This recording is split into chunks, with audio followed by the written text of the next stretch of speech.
This Side of Paradise by F. Scott Fitzgerald. Book 2, Chapter 3, Part 2. The End of Summer.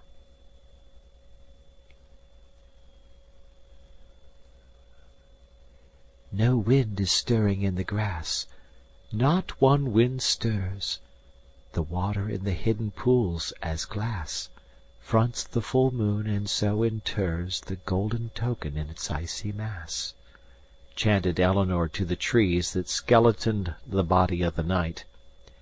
Isn't it ghostly here? If you can hold your horse's feet up, let's cut through the woods and find the hidden pools. It's after 1, and you'll get the devil, he objected, and I don't know enough about horses to put one away in the pitch dark. Shut up, you old fool, she whispered irrelevantly, and leaning over she patted him lazily with her riding crop. You can leave your old plug in our stable, and I'll send him over tomorrow. But my uncle has got to drive me to the station with this old plug at 7 o'clock. Don't be a spoil-sport. Remember, you have a tendency toward wavering that prevents you from being the entire light of my life. Amory drew his horse up close beside, and leaning toward her, grasped her hand. "Say I am, quick, or I'll pull you over and make you ride behind me." She looked up and smiled, and shook her head excitedly. "Oh, do! Oh, rather don't! Why are all the exciting things so uncomfortable, like fighting and exploring and skiing in Canada? By the way, we're going to ride up Harper's Hill. I think that comes in our program about 5 o'clock. "You little devil," Amory growled. "You're going to make me stay up all night and sleep in the train like an immigrant all day tomorrow, going back to New York." Hush! Someone's coming along the road. Let's go. Whoo-yoop! And with a shout that probably gave the belated traveler a series of shivers, she turned her horse into the woods, and Amory followed slowly, as he had followed her all day for 3 weeks. The summer was over, but he had spent the days in watching Eleanor, a graceful, facile Manfred, build herself intellectual and imaginative pyramids while she revelled in the artificialities of the temperamental teens, and they wrote poetry at the dinner-table. When vanity kissed vanity, 100 happy Junes ago, he pondered o'er her breathlessly, and, that all men might ever know, he rhymed her eyes with life and death. "Through time I'll save my love," he said, yet beauty vanished with his breath, and, with her lovers, she was dead. Ever his wit and not her eyes, ever his art and not her hair. Who'd learn a trick in rhyme, be wise and pause before his sonnet there? So all my words, however true, might sing you to 1,000th June, and no one ever know that you were beauty for an afternoon. So he wrote one day, when he pondered how coldly we thought of the dark lady of the sonnets, and how little we remembered her as the great man wanted her remembered. For what Shakespeare must have desired, to have been able to write with such divine despair, was that the lady should live, and now we have no real interest in her. The irony of it is that if he had cared more for the poem than for the lady, the sonnet would be only obvious, imitative rhetoric, and no one would ever have read it after 20 years. This was the last night Amory ever saw Eleanor. He was leaving in the morning, and they had agreed to take a long farewell trot by the cold moonlight.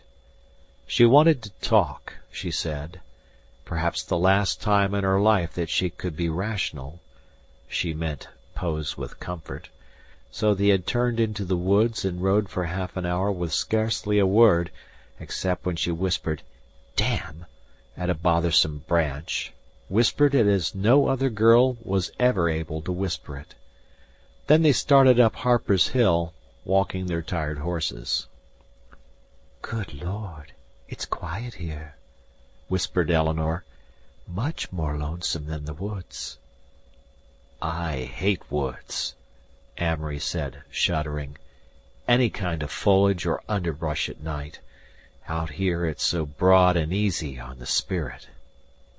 "The long slope of a long hill." "And the cold moon rolling moonlight down it." "And thee and me, last and most important." It was quiet that night. The straight road they followed up to the edge of the cliff knew few footsteps at any time. Only an occasional negro cabin, silver gray in the rock-ribbed moonlight, broke the long line of bare ground. Behind lay the black edge of the woods like a dark frosting on white cake, and ahead the sharp, high horizon. It was much colder, so cold that it settled on them and drove all the warm nights from their minds. "The end of summer," said Eleanor softly. "Listen to the beat of our horses' hoofs. Tump, tump, tump-a-tump. Have you ever been feverish and had all noises divide into tump, tump, tump, until you could swear eternity was divisible into so many tumps? That's the way I feel. Old horses go tump, tump. I guess that's the only thing that separates horses and clocks from us. Human beings can't go tump, tump, tump without going crazy." The breeze freshened, and Eleanor pulled her cape around her and shivered. "Are you very cold?" asked Amory. "No, I'm thinking about myself. My black old inside self, the real one, with a fundamental honesty that keeps me from being absolutely wicked by making me realize my own sins." They were riding up close by the cliff, and Amory gazed over. Where the fall met the ground, 100 feet below, a black stream made a sharp line, broken by tiny glints in the swift water. "Rotten, rotten old world!" broke out Eleanor suddenly. "And the wretchedest thing of all is me. Oh, why am I a girl? Why am I not a stupid... Look at you. You're stupider than I am. Not much, but some. And you can lope about and get bored and then lope somewhere else. And you can play around with girls without being involved in meshes of sentiment.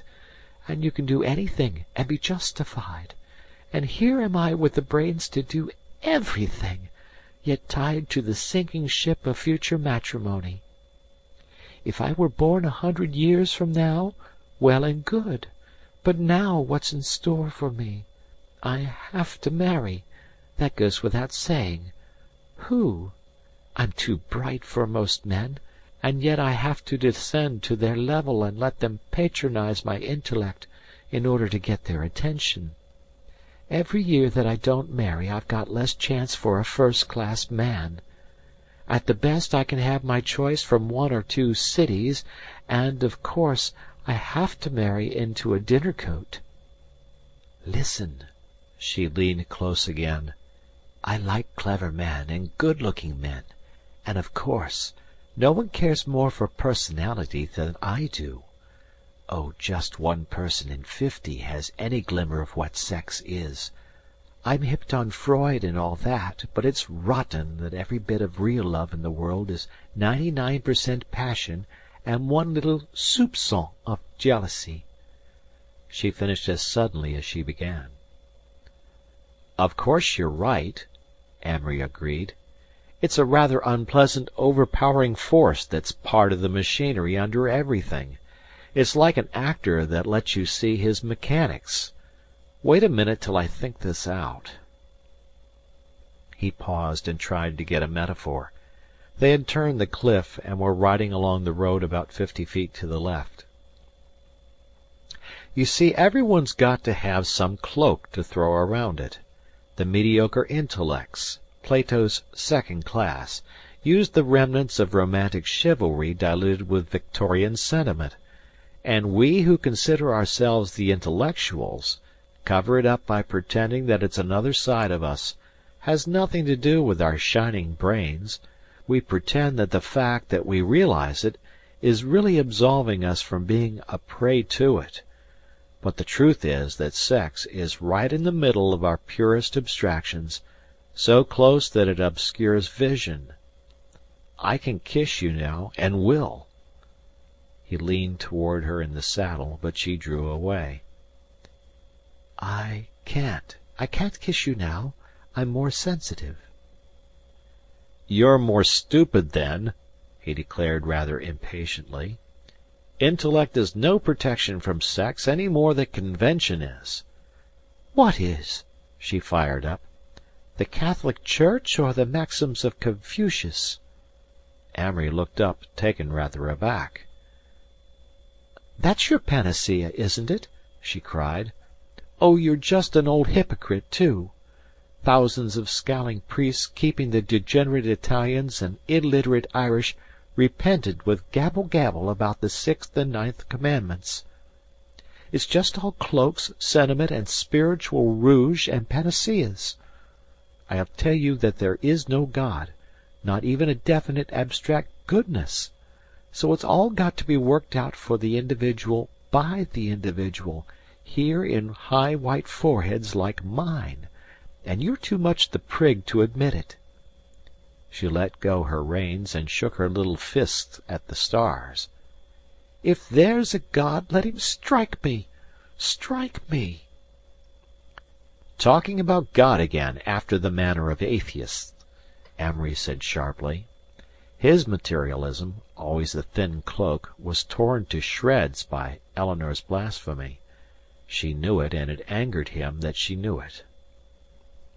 "And like most intellectuals who don't find faith convenient," he continued coldly, "like Napoleon and Oscar Wilde and the rest of your type, you'll yell loudly for a priest on your deathbed." Eleanor drew her horse up sharply, and he reined in beside her. "Will I?" she said in a queer voice that scared him. "Will I? Watch! I'm going over the cliff." And before he could interfere she had turned and was riding breakneck for the end of the plateau. He wheeled and started after her, his body like ice, his nerves in a vast clangor. There was no chance of stopping her. The moon was under a cloud and her horse would step blindly over. Then some 10 feet from the edge of the cliff she gave a sudden shriek and flung herself sideways, plunged from her horse and, rolling over twice, landed in a pile of brush 5 feet from the edge. The horse went over with a frantic whinny. In a minute he was by Eleanor's side, and saw that her eyes were open. "Eleanor!" he cried. She did not answer, but her lips moved and her eyes filled with sudden tears. "Eleanor, are you hurt?" "No, I don't think so," she said faintly, and then began weeping. "My horse dead?" "Good God, yes!" "Oh!" she wailed. "I thought I was going over. I didn't know." He helped her gently to her feet and boosted her on to his saddle. So they started homeward, Amory walking and she bent forward on the pommel, sobbing bitterly. "I've got a crazy streak," she faltered. "Twice before I've done things like that. When I was 11, Mother went mad, stark, raving crazy. We were in Vienna." All the way back she talked haltingly about herself, and Amory's love waned slowly with the moon. At her door they started from habit to kiss good night, but she could not run into his arms, nor were they stretched to meet her as in the week before. For a minute they stood there, hating each other with a bitter sadness. But as Amory had loved himself in Eleanor, so now what he hated was only a mirror. Their poses were strewn about the pale dawn like broken glass. The stars were long gone, and there were left only the little sighing gusts of wind and the silences between. But naked souls are poor things ever, and soon he turned homeward and let new lights come in with the sun. A poem that Eleanor sent Amory several years later. Here, earth-born, over the lilt of the water, lisping its music and bearing a burden of light, bosoming day as a laughing and radiant daughter, here we may whisper unheard, unafraid of the night. Walking alone, was it splendour or what we were bound with, deep in the time when summer lets down her hair? Shadows we loved in the patterns they covered the ground with, tapestries mystical, faint in the breathless air. That was the day, and the night for another story, pale as a dream and shadowed with pencilled trees. Ghosts of the stars came by who had sought for glory, whispered to us of peace in the plaintive breeze, whispered of old dead faiths that the day had shattered, youth the penny that bought delight of the moon. That was the urge that we knew, and the language that mattered. That was the debt that we paid to the usurer June. Here, deepest of dreams, by the waters that bring not anything back of the past that we need not know. What if the light is but sun, and the little strings sing not? We are together, it seems. I have loved you so. What did the last night hold, with the summer over, drawing us back to the home in the changing glade? What leered out of the dark in the ghostly clover? God, till you stirred in your sleep, and were wild, afraid. Well, we have passed. We are chronicle now to the eerie, curious metal from meteors that failed in the sky. Earth-born the tireless is stretched by the water quite weary, close to this ununderstandable changeling that's I. Fear is an echo we trace to security's daughter. Now we are faces and voices, and less too soon, whispering half-love over the lilt of the water, youth the penny that bought delight of the moon. A poem Amory sent to Eleanor, and which he called Summer Storm. Faint winds, and a song fading and leaves falling, faint winds, and far away a fading laughter, and the rain, and over the fields a voice calling.